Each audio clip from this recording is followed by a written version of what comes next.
Boa noite, pessoal do estágio, tudo bem? A gente vai trocar algumas informações do tema uroanálise. Estou gravando aqui para vocês, para a gente começar um pouco da parte teórica da uroanálise, certo? Como vocês têm em mãos o material, fica bem mais fácil a gente explicar isso aqui, né? Trocar algumas informações, não é uma explicação muito a fundo, mas pelo menos para vocês não perderem muito tempo no setor uroanálise, tá? A primeira coisa que a gente tem que pensar é o seguinte: é como que se divide o laudo de uroanálise, ou urinálise, ou EAS, é a mesma coisa. Vocês lembram que existe a parte física, a parte físico-química, que são as tiras reativas, e a parte de sedimento, né? Então a gente vai ver um pouquinho da teoria em cima dessa divisão da uroanálise. Aqui conta um pouco da história, né, da uroanálise, que diz o seguinte, que foi uma das ciências mais antigas, né, encontradas. Foi desde 500 anos antes de Cristo, já existia de certa forma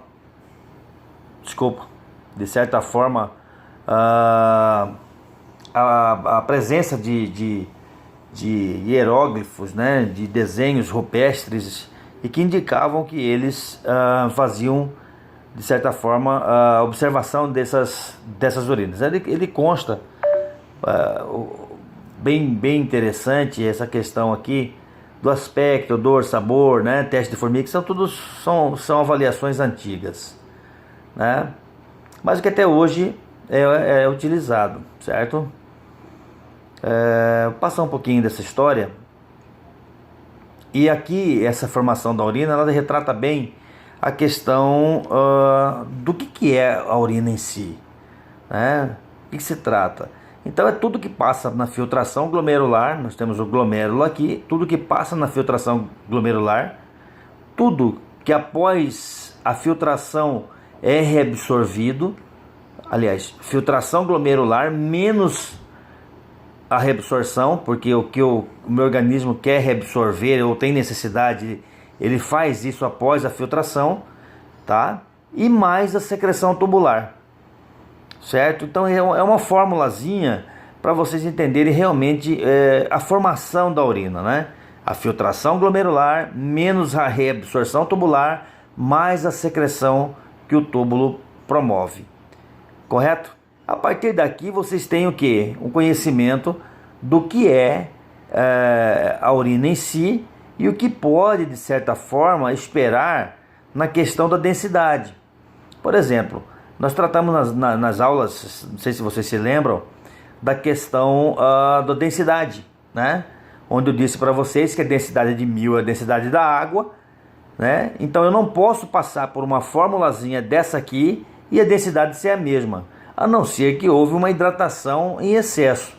E essa hidratação em excesso, ela não traz uma amostra de urina satisfatória, né, para análise, vamos dizer assim. Então é um erro pré-analítico você mandar uma pessoa fazer a ingestão antes de uma coleta de urina. Fiquem bem atentos para essa questão de pré-analítico, analítico e pós-analítico no exame de urina, ok? Bom, essa é a composição da urina em si, tá? Sais inorgânicos, substâncias orgânicas e inorgânicas, então aparece tudo nessa urina, certo? Se nós quisermos fazer de repente uma dosagem dessas substâncias, a gente consegue fazer, tá? Mas tudo isso depende do quê? Depende muito da concentração do que você ingere no seu dia a dia. A ingestão alimentar interfere na composição da urina? Sim. Atividade física interfere na composição da urina? Sim. Função endócrina, posição do corpo, tá? Metabolismo orgânico, todos eles interferem na composição da minha urina. Então, eu volto àquele raciocínio para vocês, é o seguinte: a urina, dependendo do que aparece nessa urina, ela pode ser tudo, ou se aparecer algumas coisas, né, alguns itens, ele pode não ser nada. Então você tem que ter uma amplitude de raciocínio em cima do que? Em cima desse laudo de urina, tá? Então você de cara, você não pode fazer uma análise e falar que o paciente tem uma determinada patologia sem você fazer uma análise, tá? Do dia a dia, do que ele comeu, sinais e sintomas, uma série de outras observações. Olha só a composição da urina em si, tá? Então tudo isso que está aqui eu consigo encontrar na urina: ureia, creatinina, ácido úrico, cloreto, sódio, potássio, hormônios, beta-HCG, por exemplo. O HCG é um hormônio e eu posso encontrar vitaminas? Claro que sim. Eu posso dosar vitamina C, tá? Posso dosar outros tipos de vitaminas? Dependendo do que você ingerir, você pode sim. E essas células, cristais, muco, podemos encontrar também. E pode ser patológico ou não, ok? Isso aqui é o volume da urina. Bom, em relação ao volume urinário, o volume urinário, na verdade, ele não tem um significado clínico muito alto em relação ao EAS, tá? É aquela urina colhida, essa urina que a gente faz análise. Ela tem significado quando nós vamos fazê-la em 24 horas, certo? Uma urina de 24 horas, por exemplo, o volume é muito mais interessante do que uma urina de EAS. Até tem uma explicação lógica para isso, né? Porque vamos pensar, nós temos uma urina que você chegou no laboratório, vai colher essa urina e o cara fala assim: olha, vai lá e urina um pouquinho no vaso e o segundo jato você colhe aqui. Se você colher, né, o segundo jato, quer dizer, você já perdeu o primeiro, colhe o segundo e perde o terceiro. Então o volume tem interesse nisso? Nós temos que ter bem inteligência em cima disso, né? Para a gente, de certa forma, identificar a importância de alguns dados da urinálise, tá?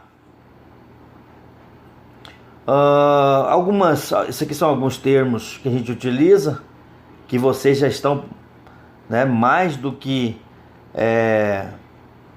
habituados a ouvir por aí. Poliúria, nictúria, anúria, tem uma definição bem... Ele traz uma definição bastante importante aqui, correto? E fácil de você estudar, correto? Vamos seguir. Aí ele diz aqui a coleta das amostras, que é fácil e rápida, mas a gente tem que ter muito cuidado para não obter uma amostra ruim, péssima para fazer análise. Ele fala os cuidados com as tiras reativas. Eu acho que vocês têm que estar bem atentos para isso, tá? Bem atentos para isso, porque ele fala um monte de alterações possíveis que pode alterar o seu laudo. Então isso aqui é o pré-analítico. Nós já discutimos isso em sala de aula, tá? A conservação da urina em refrigeração dá para se conservar, mas o ideal é você colher a urina de manhã e com menos de uma hora você realizar os exames físico-químicos, ok? Tá bom? Pode colocar na geladeira? Pode, mas não é recomendável, tá? Porque precipita um monte de cristais e aí você pode, de certa forma, achar que esses cristais eles sejam de alguma patologia, e não é, certo? Isso aqui é muito interessante. São amostras não conservadas. Quais são as possíveis alterações de uma amostra não conservada? Isso aqui traz o seguinte: por aqui você pode fazer o que? Uma análise de qualidade da minha amostra, certo? Nós já discutimos algumas dessas aqui ou não? Acho que não, né? Mas vamos lá. Aumenta o pH devido à degradação da ureia. Então ele torna-se mais alcalino. Essa hora é aquela questão de vocês encontrarem cristais pertencentes ao pH ácido e em urina alcalina. Então é aquele controle que eu falei na aula passada para vocês, de controle de qualidade. Aumenta a turvação, porque aumenta as bactérias. Isso é justificável, né? A reprodução bacteriana é muito grande. Diminui a glicose. Claro que sim. Por exemplo, se o paciente é diabético, a tendência é que se você demorar para fazer, essa glicose pode abaixar o valor e mascarar um resultado positivo. Diminui cetonas, a cetona ela não é tão importante nesses casos aqui, tá? Porque ela pode precipitar quando você está em jejum ou associado a um quadro de diabetes, tá?